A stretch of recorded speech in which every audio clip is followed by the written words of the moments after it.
Nano 6th generation was released in September 2010 at their music event alongside the 4th generation iPod Touch and the iPod Shuffle 4th generation.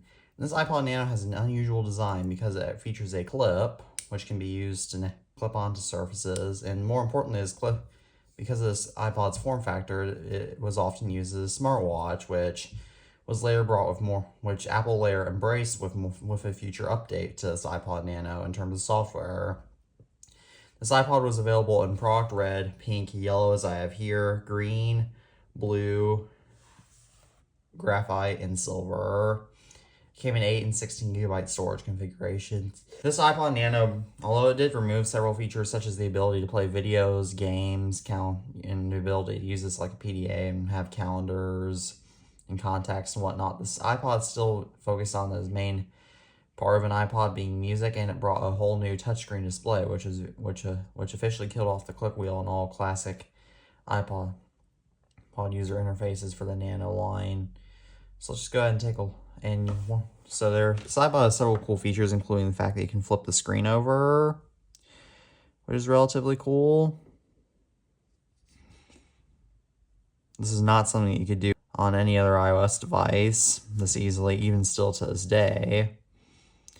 And if you look on the top here, just other design features, you have your 2 volume buttons, and you have a lock switch, just like on an iOS device. And this isn't iOS, but it looks a lot like iOS.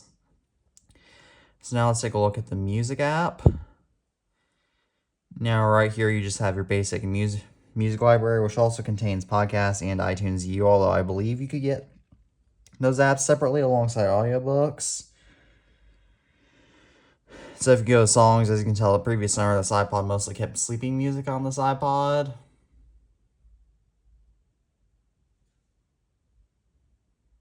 And you just swipe back to go home. This feature would remain in the iPod Nano 7th generation, though, and this feature was already embraced on the iPad at the time, which is the 1st generation iPad. But these gestures, like this device, was actually kind of ahead of its time when you think about it, since gestures didn't come to the iPhone until 2017. This is from the same company. Now right here, you can just sync your photos from iTunes on your Mac computer, either being Mac or PC. Obviously, I don't have any photos on this iPod, but you can just use it to view them.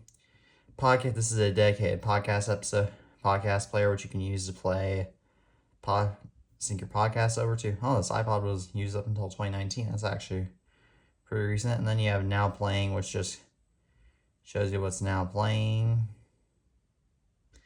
Now thinks this iPod is playing something great.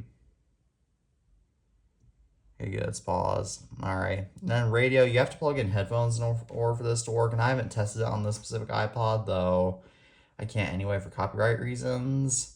But as you can tell, you can just plug in headphones to the headphone jack on the bottom of this iPod and right next to that very old school DuraPin dock connector. And you can listen to radio on this iPod. Clock is actually a really cool clock. Now, clock is really cool because you can just have your normal watch face, and you can even set to wake on the clock, just like a normal watch, so it's still a little bit finicky, since this iPod was not intended to be a watch, as it was initially a joke among internal Apple employees, and then this iPod basically became the default Apple Watch until 2015, when the real 1st generation Apple Watch released. And right here you have a stopwatch, which again, this is not iOS, but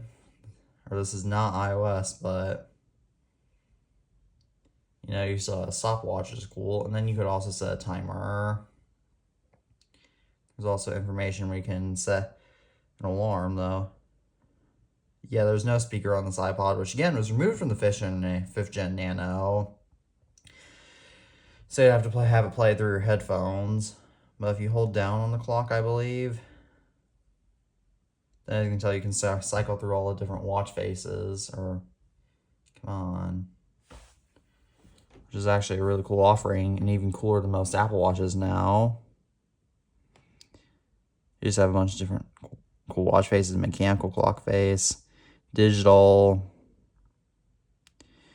date and time, other cool stuff.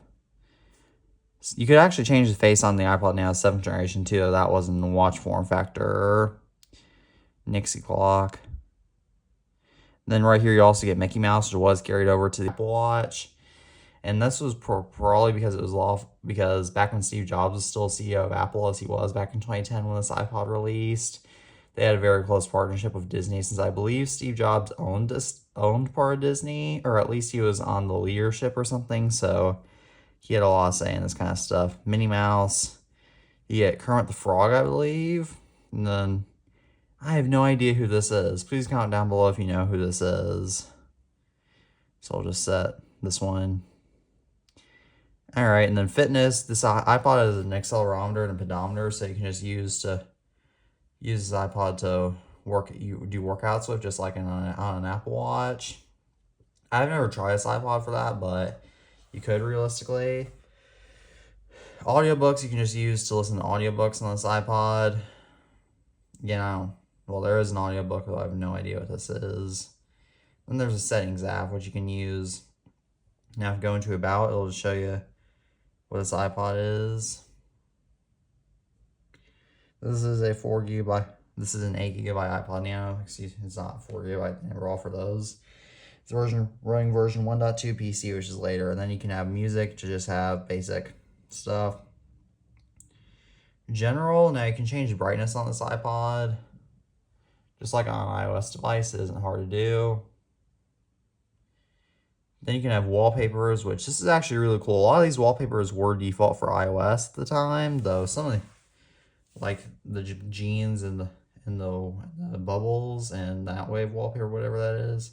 There are some other ones that are more unique to this iPod, like this one, which actually I might have to set. And then home screen, you can actually turn on small icons on and off, and as you can tell, it'll just look like this kind of UI if you turn off small icons. But going back, then you can turn on a whole bunch of different apps, and iTunes U and voice memos will show up if you have any iTunes U education stuff synced to this iPod, or I don't exactly know what iTunes U is, but yeah. And there's also a voice memos app, which will appear if you plug in a set of earbuds or head with a microphone. And date and time, so obviously lets you set the date and time. Accessibility, they have white on black, which is basically just kind of like an early dark mode. I used to have so much fun messing with this back in the day on my old iOS devices. And then language, you can obviously set the language on this.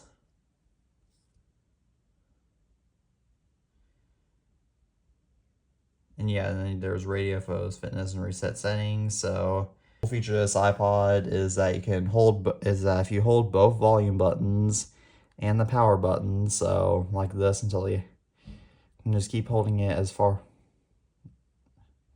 keep holding them. As you can tell, you'll enter the Diagnostics menu, which you can just use to demo certain stuff. And the coolest thing here is that LCD pattern, and then you can just cycle through different colors.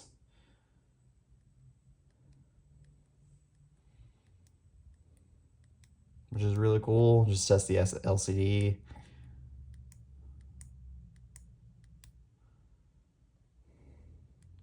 And you have to use the buttons to navigate. And then another cool thing is the accelerometer, which you can use to test.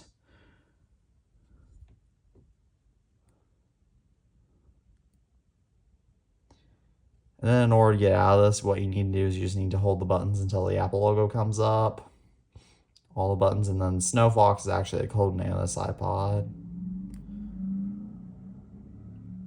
This might take a few tries.